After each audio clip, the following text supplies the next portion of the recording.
Pentakosta.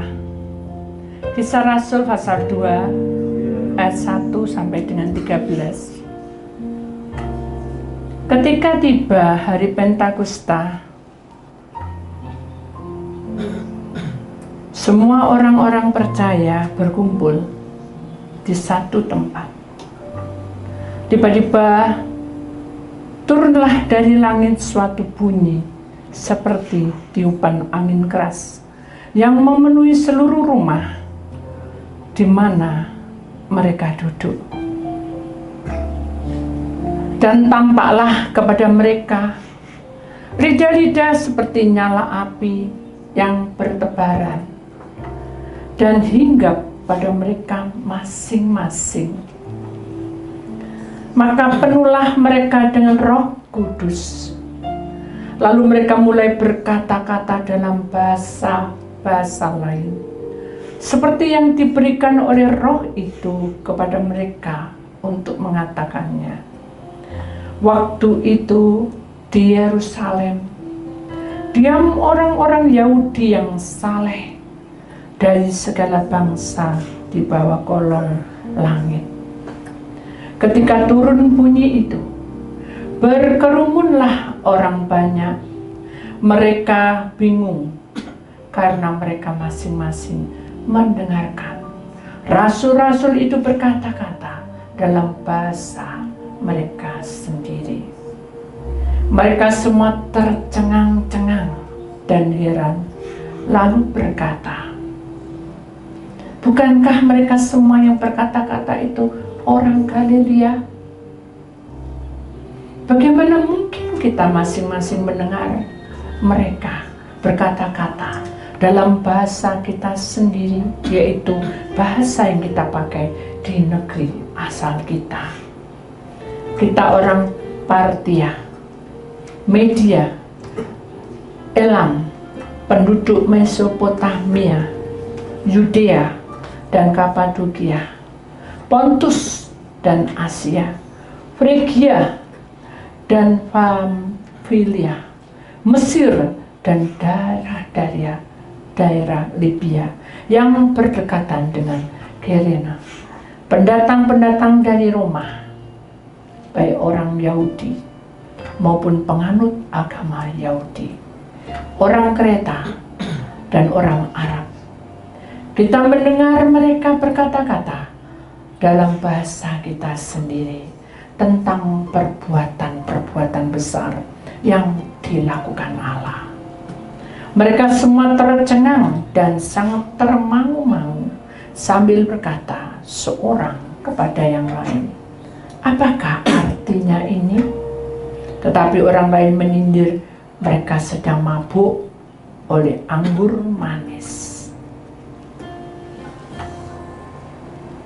Hari ini kami melihat seluruh dunia di dalam Roh Allah mengurapi. Kemuliaan Tuhan turun di atas muka bumi ini. Tuhan, ini kami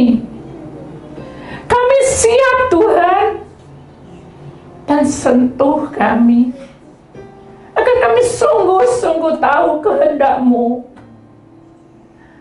Mari datang dan jamah kami sampai Engkau memberikan kekuatan. Urapi kami agar kami tidak sia-sia datang ke tempat ini. Pakai kami agar kami menjadi orang-orang yang bertanggung jawab atas kehidupan kami sehari-hari.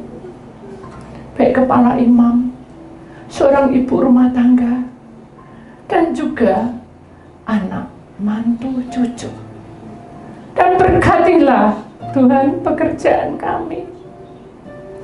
Bila saat ini ada yang terbaring di rumah sakit, ada yang sakit, ada yang jatuh, ada juga yang luka, maka di dalam nama Tuhan Yesus Kristus, maka Engkau mengurapinya dan Engkau memberi kesembuhan total dalam hidupnya, sehingga mereka bisa beribadah kembali di tempat ini.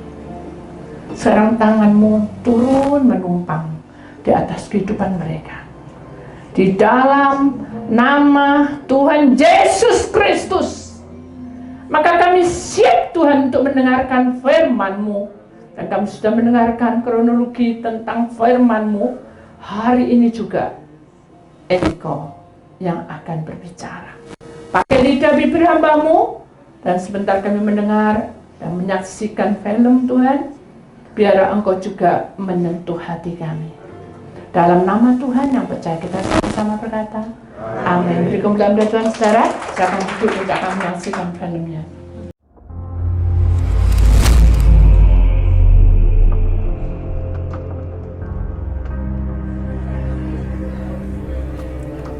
Sepuluh hari setelah kenaikannya,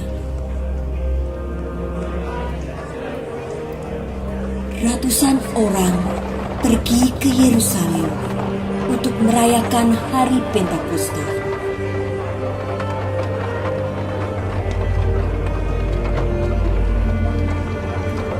Murid Yesus dan orang percaya lainnya pun berkumpul bersama.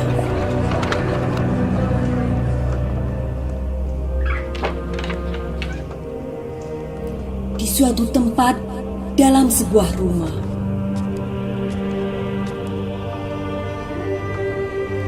mereka bersehati dalam doa.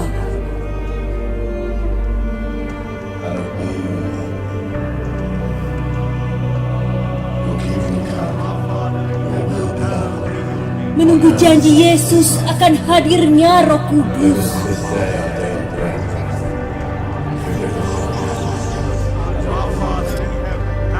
Tiba-tiba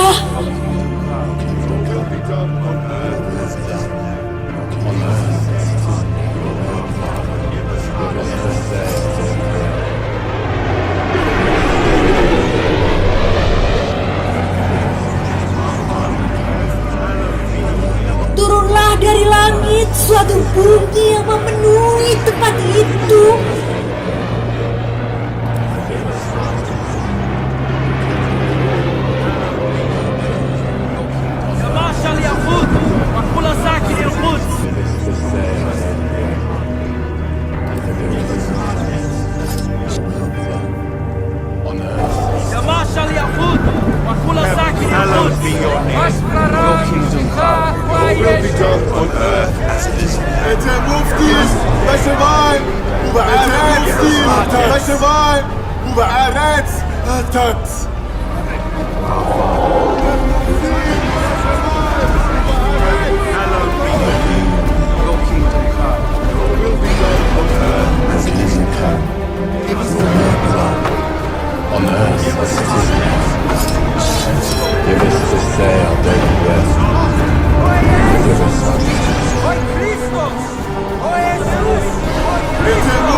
Dan tampaklah pada mereka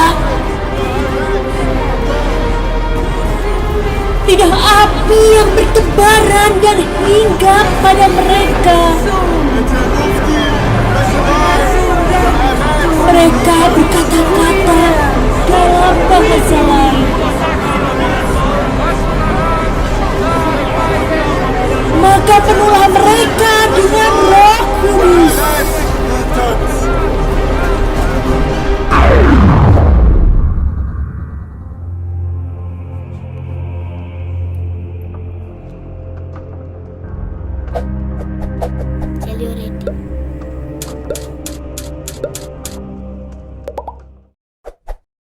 Beri kemuliaan pada Tuhan, saudara. Sekali lagi beri kemuliaan pada Tuhan. Tuhan. Saudara, hari yang paling bahagia adalah hari kemenangan, di mana kuasa kekuatan Roh Kudus itu turun. Ya, hari ini namanya adalah The Holy Spirit Power, yaitu kekuatan Roh Kudus. Perhatikan baik-baik. Karena pada waktu kita berdoa tadi, seluruh dunia dilingkupi dengan urapan Allah. Nah sekarang bagaimana Bu supaya saya mendapatkan urapan itu, urapan Roh Kudus? Mari kita akan masuk di dalam pengertian tentang dunia roh, tentang Roh Kudus di dalam hidup kita. Gini saudara, manusia di muka bumi ini tidak bisa sempurna, benar? 24 jam itu pasti mengalami banyak hal dan tidak bisa hidup kudus. Saya bisa marah, saya bisa melukai Anda, ya. Bisa juga kata-kata saya juga menyentuh, tapi ada kata-kata yang membuat kita itu sakit hati, ya. Itu terjadi. Dan gesekan-gesekan di dalam setiap hidup umat manusia itu ada. Kenapa? Karena kita tinggal di dalam dunia. Ya saudara, kita perhatikan baik-baik bahwa benar-benar kekuatan Roh Kudus ini atau the Holy Spirit power ini akan masuk di dalam hidup kita kalau kita mau menerima. Nah terus siapa caranya supaya saya tahu saya sudah menerima atau tidak, Bu? Awal mula hidup kita ini tidak sempurna. Allah Bapa tahu Dia mengirimkan anaknya yang tunggal Yesus Kristus untuk menyelesaikan urusan kita, yaitu tentang pelanggaran dan dosa-dosa kita. Mati di kayu salib untuk menebus, kemudian bangkit, dan Dia naik ke surga. Sebelum naik ke surga, Dia memberikan pesan bahwa aku tidak akan meninggalkanmu, aku akan mengirim Roh Kudus di tengah-tengahmu. Nah, sekarang bagaimana, Bu? Caranya supaya apakah Roh Kudus itu dalam hidup saya atau tidak? Saudara, karena manusia tidak sempurna, ya. Ketika manusia itu datang dan sujud berdoa dan memohon pengampunan karena banyak pelanggaran, selesaikan sudah, kita selesaikan dengan baik-baik. Itu Roh Kudus belum turun, kita belum menerima. Jadi sekalipun saya Senin, Selasa, Rabu, Kamis, Jumat, Sabtu, Minggu datang ke gereja, saya belum bisa menerima Roh Kudus itu. Kenapa? Karena saudaranya mengakui kesalahan saudara, tapi belum menerima. Terus apa caranya, Bu? Orang yang mau dengan Roh Kudus itu harus membuka hatinya dan percaya bahwa seluruh hidupnya adalah milik Allah. Jadi kalau milik Allah, aku harus jadi hamba Tuhan? Tidak. Semua anak Tuhan ketika dikatakan, Tuhan, aku percaya padamu, kemudian dilihat kronologinya, benar percaya, aku kasihkan Roh Kudus. Lalu bagaimana, Bu? Bukankah Roh Kudus ada di atas kepala kita ketika kita percaya? Benar. Setiap orang yang sudah masuk di dalam bait Allah, sebetulnya Roh Kudus sudah ada di atas, tapi belum masuk, saudara. Jadi amping-amping di atas ini, saudara, belum masuk, merasuk. Kalau orang sayur itu, kalau kita masak sayur itu tidak ada hambar, rasanya tidak ada bumbunya, seperti itu, saudara. Jadi harus ada perlengkapan untuk masuk supaya masak itu lebih enak. Kasih bumbu ini, tapi Roh Kudus itu tidak perlu bumbu ini, begitu masuk semuanya itu dibentuk dan diproses oleh Allah menjadi disempurnakan. Intinya seperti itu. Jadi ketika kita yakin sungguh bahwa Tuhan itu adalah juru selamat kita, barulah Roh Kudus turun. No bisa oleh Peter, Allah memberikan kuasanya turun merasuk di dalam hidup manusia. Makanya di sini gambarnya ada orang yang berdiri dan ada dunia yang besar dan burung merpati itu seperti hinggap di dunia itu, dan api itu melingkar siap mengurapi siapa saja yang mau menerimanya. Luar biasa, bukan? Dahsyatnya Tuhan itu.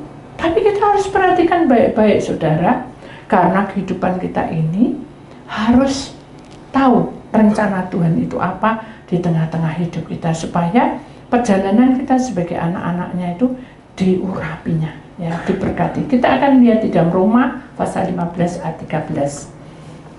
Semoga Allah sumber pengharapan memenuhi kamu dengan segala sukacita dan damai sejahtera dalam iman kamu, supaya oleh kekuatan Roh Kudus kamu berlimpah-limpah dalam pengharapan. Nah, ini diberikan kepada setiap orang yang percaya. Makanya di sini ada gambar manusia, di tengah-tengahnya itu ada sinar yang tembus, saudara, di mana Tuhan mengurapi seperti tadi dalam film tadi, murid Tuhan Yesus lagi berdoa, ada sinar yang besar, ada satu yang masuk gitu, saudara, tembus dan dibuka lebar dan merasuk di dalam tubuh manusia, dan burung merpati itu bekerja. Ya, saudara, bekerja itu mengurapinya, siap untuk mengurapi dan bertindak seperti apa yang Tuhan mau. Ya, paham ya, saudara? Jadi kalau gitu, kekuatan Roh Kudus itu apakah kita bisa memintanya? Tidak, tidak bisa. Itu kehendak Allah. Jadi urapan Allah itu, saudara, bisa masuk di dalam hidup manusia, dan manusia itu tergantung dari Allah yang pakai. Ya, contohnya seperti tadi murid Tuhan Yesus, ya, berkumpul. Walaupun 2-3 orang berkumpul, kalau Roh Tuhan bekerja dan Roh Kudus bekerja, dia bisa masuk di dalam bahasa Tuhan. Dan di sini di dalam Roh ada 2 bahasa. Satu adalah bahasa manusia dan satu adalah bahasa Allah. Nah, bahasa yang manusia punya itu adalah bahasa yang dimiliki oleh murid-murid Tuhan Yesus. Di mana saudara tadi sudah pernah mendengar, saudara, apa tadi bacaannya, kronologinya? Apa? Dari mana aja, saudara? Dari berbagai-bagai bahasa, tapi bahasa itu dikenalinya, ya. Katanya orang-orang di situ, di sini kita ulang, saudara, kita ini orang Partia.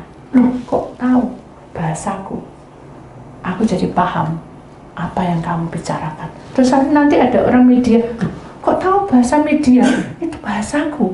Loh, Tuhan berpesan seperti ini. Loh, kok tahu itu bahasa Elam? Loh, itu bahasaku.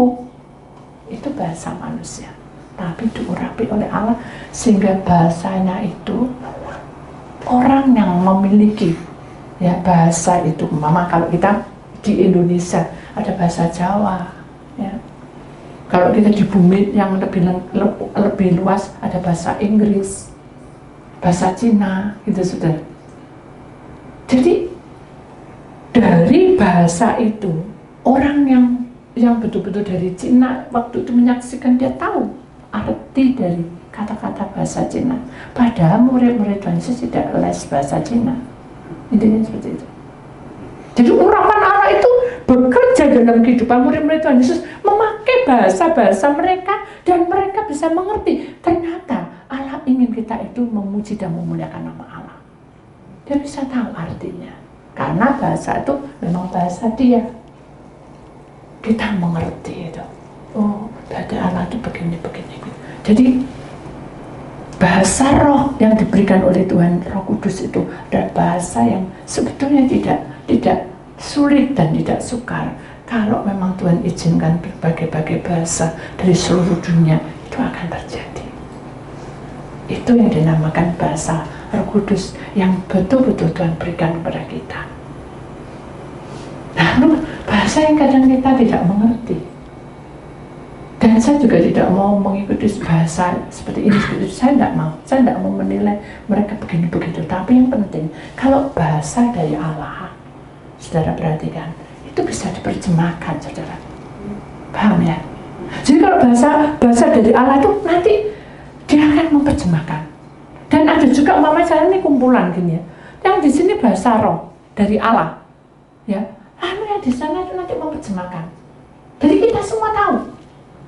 Itu namanya Roh Kudus, saudara. Jadi Roh Kudus itu tidak sembarang kita ngomong gitu bahasa, tapi tidak ngerti apa artinya.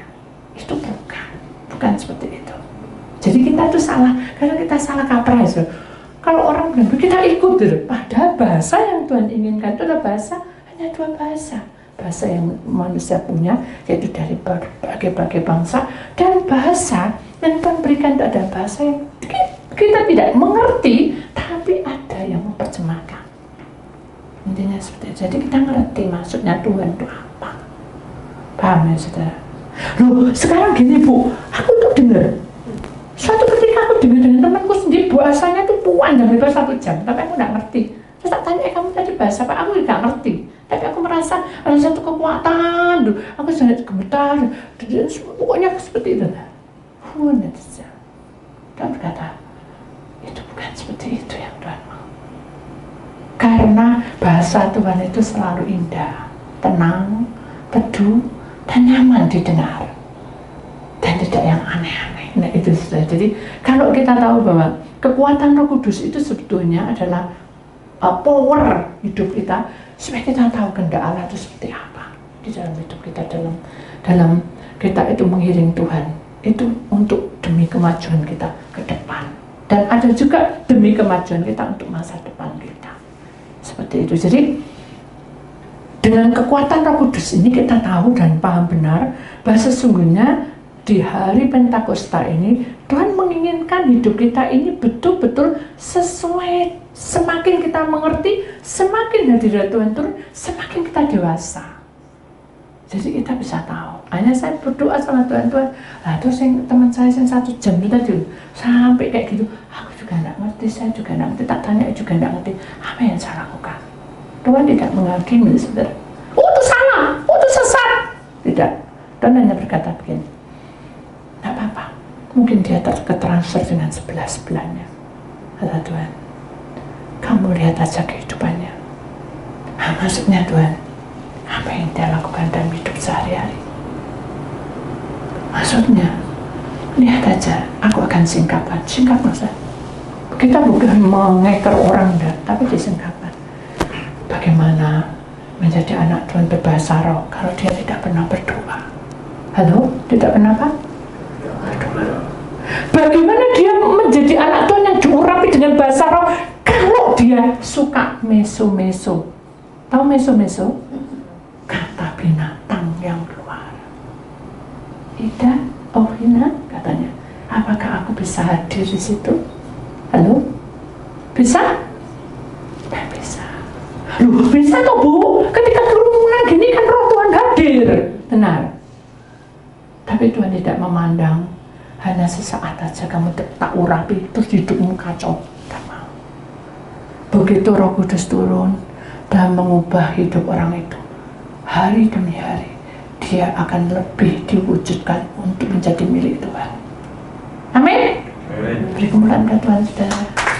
Berarti kemajuan iman kita tidak hanya sampai di sini, tidak kerdil, tidak seperti bonsai, tapi kita tetap teguh menjadi pohon kehidupan yang tinggal diam di dalam akar kehidupan bersama dengan Tuhan. Enggak angin ribut menghancurkan dunia ini, nam dan menghancurkan kita, cloning menghancurkan kita. Kita tetap menjadi taat. Kita tidak terbawa arus. Amin. Jangan dibiasakan kita bicara begini. Saya tidak nyindir. Saya yang pernah mengalami sendiri ditegur oleh Tuhan. Bu Titi, saya butuh sungguhan Bu Titi. Ini Pak, mama saya step. Saya telepon Bu Titi tidak bisa. Dia nangis. Sekarang mama saya tidak ada. Dia nangis. Hanya saya bilang, saya minta maaf. Saya cuma 1 orang. Semua itu juga manggil saya Bu Titi ya. Tapi saya tidak tahu apa yang saya lakukan. Tetap Tuhan tegur saya. Kamu mengutamakan pelayanan, kamu mengutamakan pekerjaan, tapi kamu tidak tahu aku sedang memanggil kamu. Tahu maksudnya saudara? Jadi kita supaya tidak merasa bersalah, kita bilang aku repot di kerjaan, aku repot di pelayanan. Kan benar saudara? Sorry, aku lagi ngurapi pabrik. Sorry, aku lagi. Enak aja ngomong. Itu nyawa. Akhirnya saya bilang, Tuhan, ampuni saya. Apa saya salah? Kalau memang salah, ya sudah, saya berdosa. Tuhan buka kronologinya. aku memang izinkan seperti itu supaya kamu tak tegur. Jangan suka bilang aku pelayanan. Sorry. Demikian juga hidup kita, aku kerja. Nah, aku tidak kerja, Bu, tidak dapat uang. Tuhan itu maha tahu loh, saudara. Di saat kita merasa tidak mampu, ketika masalah itu terjadi, saya sudah mulai mengunci pintu mulut saya untuk saya berkata, sorry atau maaf, saya lagi pengurapan. Saya cuma bilang gini, ya, biar Tuhan yang berkehendak, yuk kita doa. Saya takut sudah, Tuhan atur sendiri. Nah, ternyata dilihat kronologinya, karena saya juga tidak enak sudah, rohnya di mana? Akhirnya dia tanya, rohnya di mana, Bu? Untung Tuhan saya ngasih kronologi kan, malam ya, paginya dia tanya, malam dilihat, ketika dia tipun-tipun saya, malaikat Tuhan itu sudah ada di kiri kanan, di depan, atas kepala, dan kiri kanan. Dan dia membuka gulungan kitab ini. Hai anakku, sudah waktunya kamu ikut aku. Mau ikut aku? Rohnya langsung didet. Dan dia bilang, Tuhan, dia sujud. Aku mau. Buka jalan, naik kamu ke kemah beredar. Ya, aku senang. Dia suka cita, menari, memuliakan Tuhan. Tegau tuh saudara ya. Waduh, selamat. Dalam hati saya, itu nyantol lagi Bu Titik lagi masalah. Ya kan? Aduh, selamat. Ya. Puji Tuhan. Tuhan bilang apa? Loh, bukan selamat. Aku izinkan supaya kamu bicara itu tidak gitu. Jadi setiap perkataan pasti ada kesalahan. Ya, seperti suami istri. Ini loh, ya, ini loh, benar. Aku ini kesel. Nah, itu sudah. Kan teguran loh. Menyesal loh. Kenapa aku kok ngomong kayak gitu ya tadi ya? Nah, Tuhan izinkan kita itu punya kesalahan karena kita emosi sesaat kita tidak menghargai apapun. Tuhan izinkan. Tapi ditegur pertama, ditegur kedua, ditegur ketiga. Siapa yang bertindak nanti? Ya antara setan dan Tuhan. Kalau Tuhan, ya wes aku tidak ulang seperti itu. Kan benar gitu. Kenapa? Ini sih, ketika kamu berkorban untuk aku dan ketika kamu melayani aku sungguh-sungguh, apapun yang kamu lakukan dalam pekerjaan, tetes keringatmu tak hitung. Itu intinya. Aku berkati kamu dan aku tidak pernah berutang pada kamu. Bagi pengorbanan saudara, tidak pernah berutang. Ketika kaki saya ini bengkak, saudara, bengkak segini saja, terus pokoknya ngelayang saya.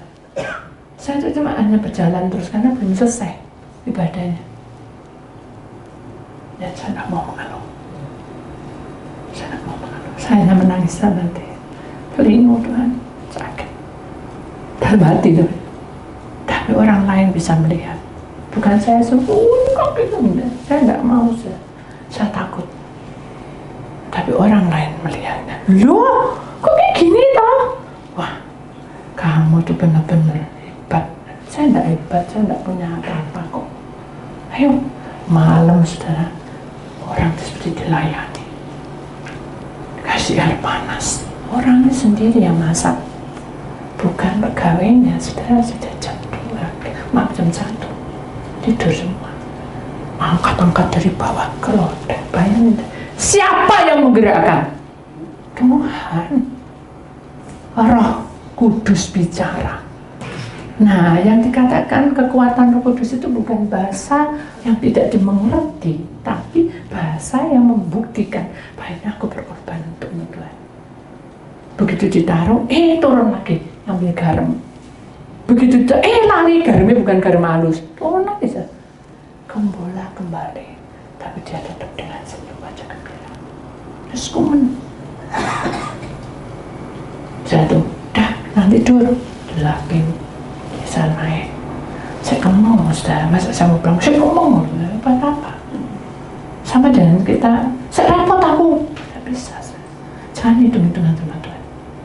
Saya berserah. Besok bangun jam berapa? Saya bilang itu, terserah nanti saat bangun-bangun. Tapi pagi diketuk saya. Kalau saya mau, katanya saya karepku, mau saya. Tapi saya jadi bangun di jam 5. Jam 4, setengah 5, antara itu. Saya berdoa memuji-muji Tuhan. Saya pegang kaki saya, bengkak saya berserah Tuhan apa yang terjadi. Jadi saya berserah. Begitu jalan, saya turun loteng, saya lihat semuanya cukup tambah banyak PR-nya, itu kasarannya sih. Saya bilang, oh enggak ya, sebentar ya, enggak. Saya mengalir aja. Tapi Tuhan sediakan, sini Mbak, sini kakimu taruh sini. Jadi kita konsing kakinya gini, mana ada berat. Saya disungkan, tapi ya apa, memang kakinya bengkak. Jadi sini konsing, kaki saya di sebelah sini. Tuhan pelihara saya. Jadi kekuatan Roh Kudus ini membawa kita untuk ngerti bahwa kita ini bukan apa-apa, tidak ada apa-apanya dibanding kuasa Tuhan mengubah hati seseorang. Banyak cara, saudara. Tuhan atur semua. Kalau saya bilang jadwal saya kuat aja, saya bilang apa? Tapi saya berserah. Tapi ya bukan iblis, tapi itu teguran buat saya juga. Nah ya apa caranya so kempes, jalan terus. Hanya satu hari tadi tumpang tangan, pakai perminyakan, berdoa, berserah pada Tuhan, terus tak serah sama Tuhan. Terus tak lihatin, juga kempes, maksudnya maaf, tidak gembengkak itu. Biasanya begitu turun sebentar 2 jam dia buka. Ini tak lihat, enggak, ya kelihatan tapi tidak sampai kayak kemarin, bung-bungan, rasanya kayak bung-bung gitu. Jadi kekuatan Roh Kudus itu memelihara hidup kita. Dalam pemeliharaan hidup bersama dengan Roh Kudus itu mengajarkan kita untuk betul-betul mengimani. Kalau kita mengutamakan Tuhan, saudara, Tuhan tidak pernah berutang pada kita. Dan Tuhan pakai kita. Dan kita kan bukan selamanya harus gitu. Terus kita melayani, kan enggak juga.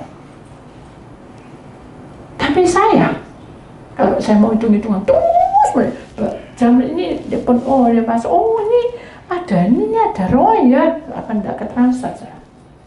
Ada kebawa sudah. Jadi begitu kebawa ya sudah, nanti ditanya orangnya tadi disuruh ngomong yang mana ya rambutnya, waduh lupa karena saya kebawa. Orang ini A bawa alamnya A, nanti B bawa alamnya B. Jadi semuanya tuh banyak kronologi dan kisah-kisah yang kadang kita tidak siap untuk menerima. Kenapa saya bisa? Karena kekuatan Roh Kudus itu sudah membuat saya bertahan. Karena saya wanita, saudara. Berjalan di dalam tengah malam itu tidak biasa. Tapi Tuhan mengizinkan segala sesuatunya. Kalau saya ditolong, dan pasti tolong saudara. Amin. Mari kita imani bahwa perjalanan hidup kita ini harus memiliki kekuatan yang dari Roh Kudus, supaya semua yang tidak baik itu akan minggir, saudara. Minggir. Kenapa? Karena Tuhan punya rancangan dan rencana dalam hidup kita. Ingat, setiap kali kita berdoa, permohonan kita belum tentu langsung, tapi kita harus menunggu proses dulu. Amin.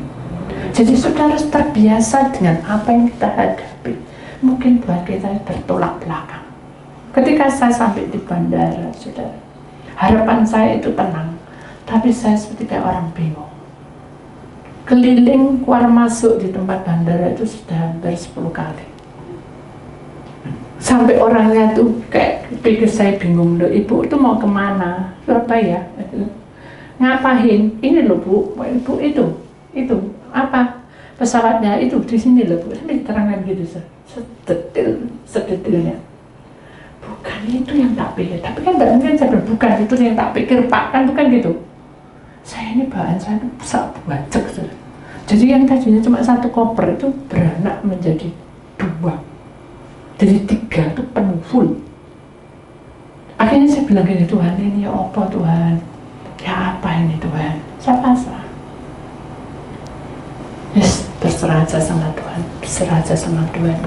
Saya serahkan. Begitu saya serahkan, saudara, saya sebentar mimpin. Duduk di sini kakimu kan bengkak. Taruh di situ, aduh sungkan saya Tuhan. Taruh aja, enggak apa-apa kok. Enggak mau. Depan saya Pakai sama cekrek mau ke atas. Itu perempuan saudara. Saya mikir, ini perempuan model kayak gini. Sudah, kata anak Tuhan, saya tak tunjukin toh.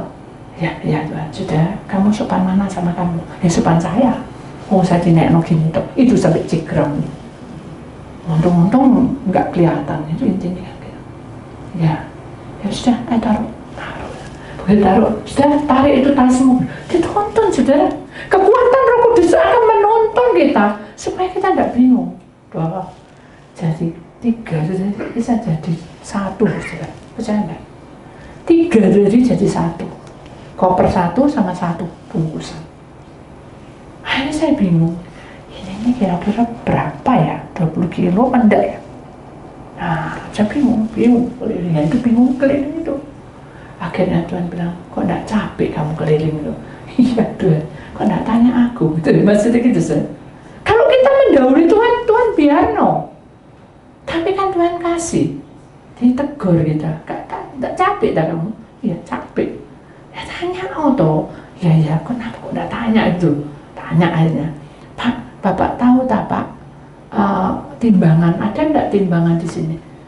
Jawabnya Pak, golek ono dewek. Dari ono dewek. Loh, itu kan Tuhan yang suruh toh. Dari kita mau itu. Loh ya toh Tuhan, balasannya apa? Kayak gitu. Kita itu jangan menunggu balasan, saudara. Apa yang kita berikan, sudah jangan nunggu balasan. Apa yang kita mau lakukan, juga jangan menunggu juga. Percaya aja. Ya sudah, oh ya Pak, terima kasih Pak. Ya golek dhewek kono. Cari ono dhewek kampus gede, kasarane gitu saja. Ya udah kamu arek cilik. Nyakitno ndak? Kalau kita tidak punya kekuatan Roh Kudus, oh sudah marah-marah, saya aja kaki bengkak, kamu ngomong sakit dhewek. Gitu toh. Saya itu sopan kamu ngomongannya kayak gitu kan gitu. Diam aja. Tapi saya mikir, kenapa orang itu kasar gitu. Dibuka kronologinya, Allah, bareng karena istri nih. Aku minggat pergi dari rumah. Aduh, ya pantas saya marah kan gitu saudara. Jauh. Akhirnya ada orang, aduh, kalau orang bilang itu tukang sapu, ringki, itu orang bilang itu nggak bisa tahu jawabannya. Justru saya ketarik, tanya oh ya wis Tuhan, Pak, Bapak tahu timbangan yang untuk nimbang koper itu Pak? Oh ya, tahu. Saya saking bingung saja. Itu loh Pak, yang untuk nimbang koper gitu. Jawab sendiri saja. Oh ya koper. Tuh di dekatnya Bank Mandiri. Tak cari sesuai Bank Mandiri itu di mana? Gak ketemu saya. Sampai sengklek kaki ini. Tuhan, di mana ini Bank Mandiri? Baru dibilang kurang sedikit waktu anakku. Kok cik jauh? Nggak apa-apa. Loh benar. Bank Mandiri sih. Dari mana timbangannya? Ternyata di sebelah saya itu banyak timbangan. Cuma hanya srek gini loh, bukan timbangan gini yang bulat tuh. Cuma hanya seperti kayak orang ada angkat berat itu kan ada yang geledekan. Nah itu toh banyak. Ya ampun Tuhan, tak timbang. Lebih 22. Aduh wes. Jadi tas saya hitam tak mau masuk semua sudah. Apa masuk? Power bank apa sih masuk, sudah semprotan yang masuk timbang sudah 19,9 sampai 20 sudah. Kalau tidak ada kekuatan Roh Kudus saudara, kaki saya sudah tidak kuat saudara. Saya duduk lego saudara. Terus saya bilang saya dablek saudara, Mbak boleh tidak tak tambahin lagi kata. Ini sudah penuh loh, maaf ya kata gitu. Dong wis ngerti 20 mawon lho, kok sing tak tambah gitu. Penuh, maaf ya. Kita kan gedek gitu. Oh Tuhan saya berkati, tidak apa-apa, minta berkat lagi. Jadi gitu. Padahal Tuhan itu memberikan waktu dan tepat. Selalu semuanya itu ada programnya. Takaran yang kita diberikan oleh Tuhan itu takaran yang sungguh indah dan waktunya sangat indah. Amin. Ya, ayo kita masuk lagi dalam kekuatan Roh Kudus. Jadi saudara, apakah perlu bahasa roh itu? Lalu, apakah perlu bahasa roh itu? Perlu sekali. Karena bahasa roh itu akan menguatkan iman kita.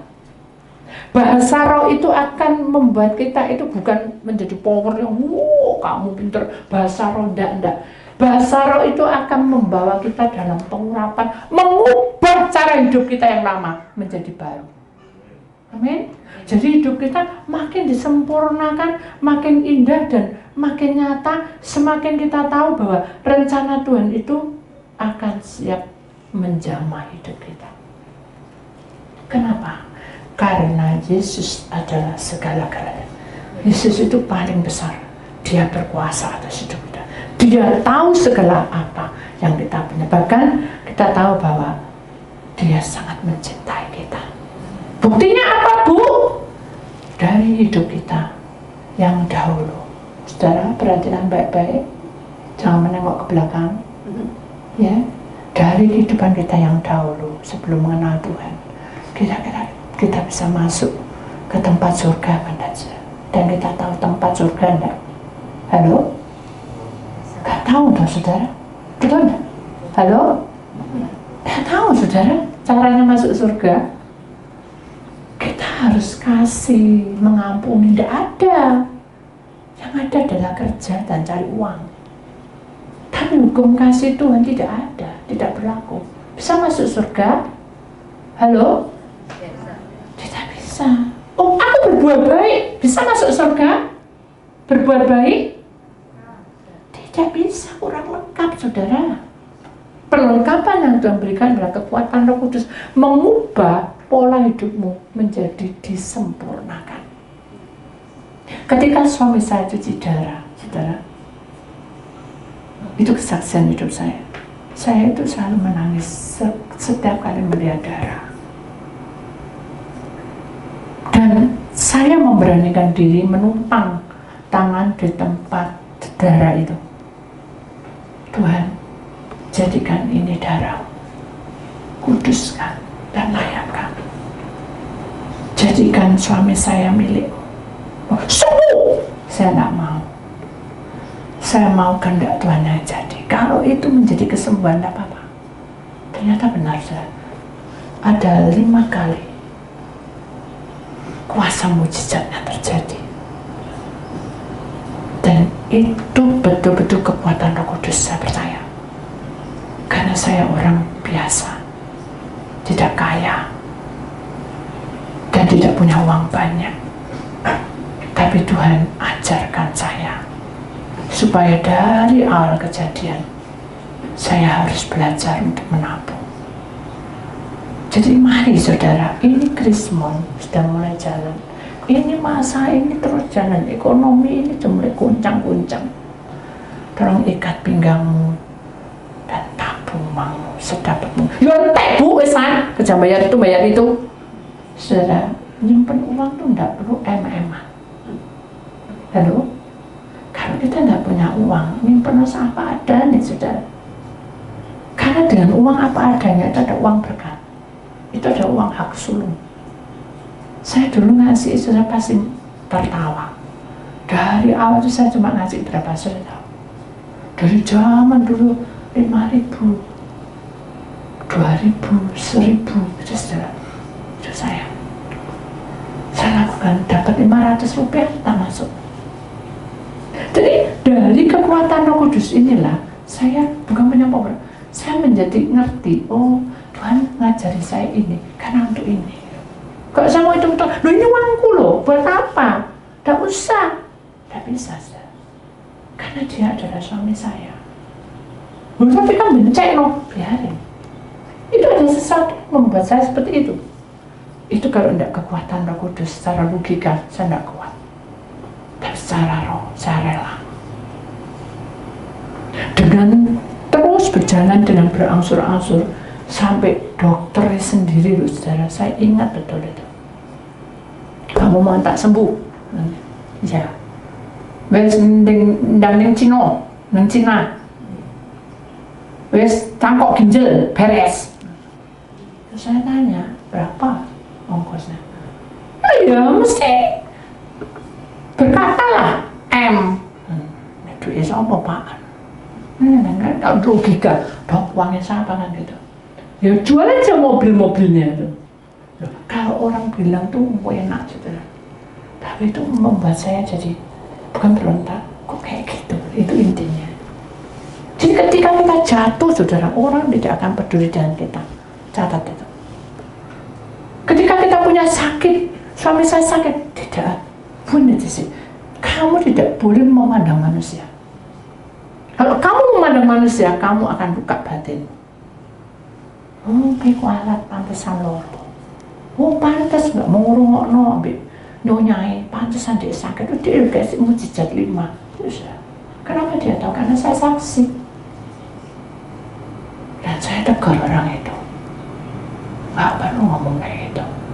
Yang penting adalah hidupmu harus sama-sama saling memperbaiki. Yang rusak didandani. Karena Tuhan itu apa? Penjunan. Kekuatan roh Allah itu di dalam hidup kita itu sangat luar biasa. Dan itu dasar. Ketika suami saya itu kejam-kejam, saudara, itu sendiri di apartemen. Saya mau teriak dengan siapa? Anak tidak, pulang semua ke kos. Tidak ada orang satupun, pembantu pulang. Saya sendiri menghadapi, tidak kejam, saudara. Saya cuma hanya berteriak, Tuhan tolong saya. Apa yang saya lakukan? Saya pijat di kakinya. Terus saya doa, Tuhan tolong saya, tolong saya. Dan bilang, ambil kamu minyak urapan, doain ya. Saya doain. Terus saya share-sharekan di dua-duanya, dada. Dan saya taruh di kening, di telinga, di tangan, sekosok-kosok. Dia lemes. Tapi saya takut, lemes itu nggak ada nafas. Udah tak gini dong, nggak ada nafas. Tak deket di sini. Saking bingung, tak cium aja. Oh, takut saya. Oh, ternyata dadanya masih bernapas. Lega. Kekuatan Roh Kudus itu, saudara, membuat kita tenang. Dan kita tidak bingung. Coba kalau saya bingung, saya tinggal. Mungkin suami saya bablas, saudara. Karena Tuhan menjamah dengan doa dan pengurapan. Dia sembuh. Begitu sembuh, bangun, kacang. Gak boleh kok. Kopi, gak boleh juga. Yowes, aku gak makan, aku gak mau makan. Kalau dia dikasih kesembuhan terus dia mau nurut, enak. Ini enggak. Akhirnya saya tumpang tangan dengan air itu. Tuhan, tak serano. Air ini datang dari surga. Anggap ini kopi ya Tuhan. Biar dia rela. Saya tidak mau sesuatu seperti sulap. Tapi bila Tuhan kehendaki, biar mulut tadi, lidah, bibir suami saya itu mau terima. Begitu dikasih, dicontoh cuma satu, taruh. Ya. Terus saya bilang sama dokter, dok, ya apa nih caranya suami saya minta kopi sama teh? Yo, nganggu akal. Ya, masuk teh. Ternyata kopi suencerin, saudara. Tehnya juga suencerin. Tapi kan ya terasa, enggak, salah. Dengar no, ini saya ikuti saya. Begitu ikuti lama-lama, nah ini saya tiba-tiba ada jemaat datang. Yuni kita kayak kopi, kok beda kopi ini. Itu ini kan kopi yang asli, yang ini kan campuran. Begitu saya kasih yang ini, dia nggak mau. Karena saya bilang, aduh Tuhan, ya apa ini Tuhan?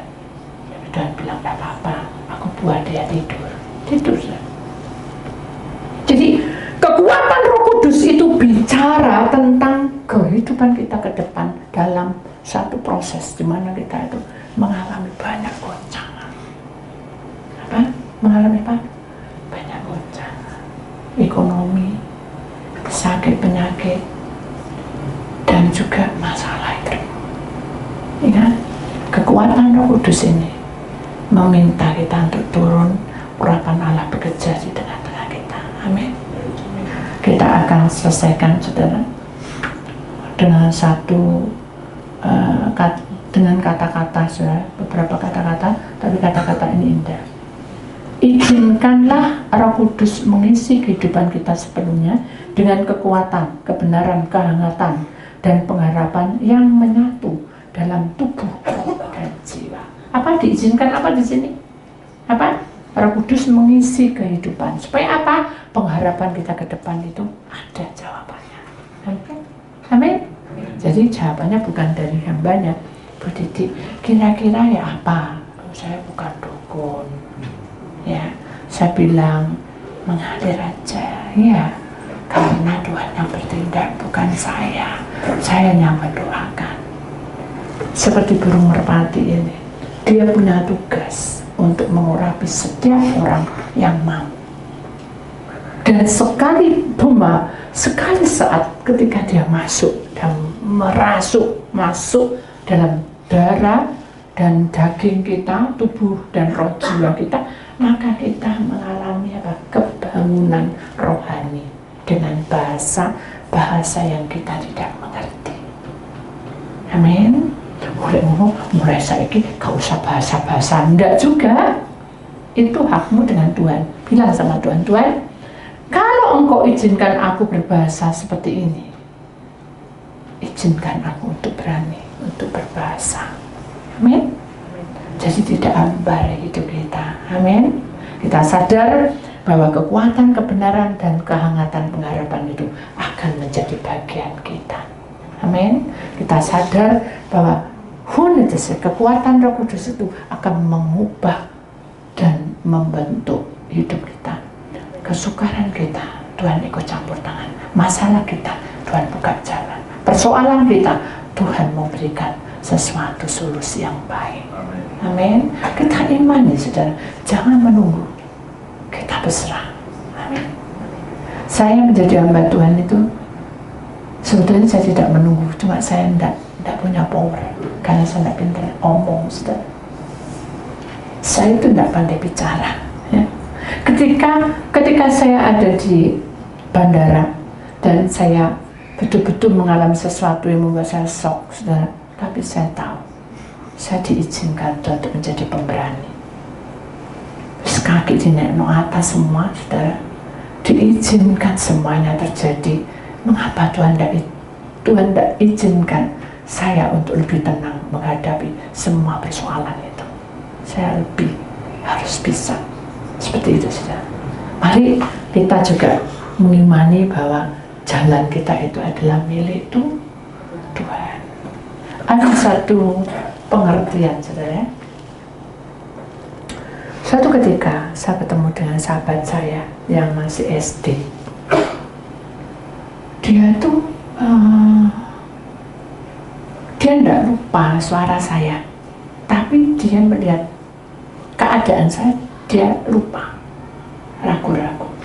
Akhirnya dia tegur, ya, kamu ini titik dong, bilang gitu. Oh ya, saya titik. Loh, kamu pernah sekolah di sini ya, Santa Maria ya? Ya. Oh, di jalan ini dekatnya Pecel itu ya. Ya tahu, ya tahu. Oh, kamu yang suka makan lempeng kan? Itu cerita masa lalu itu. Ya, saya tapi saya juga lupa dia siapa. Ingat aku enggak? Ya, puluhan tahun. Saya juga enggak ingat, saudara.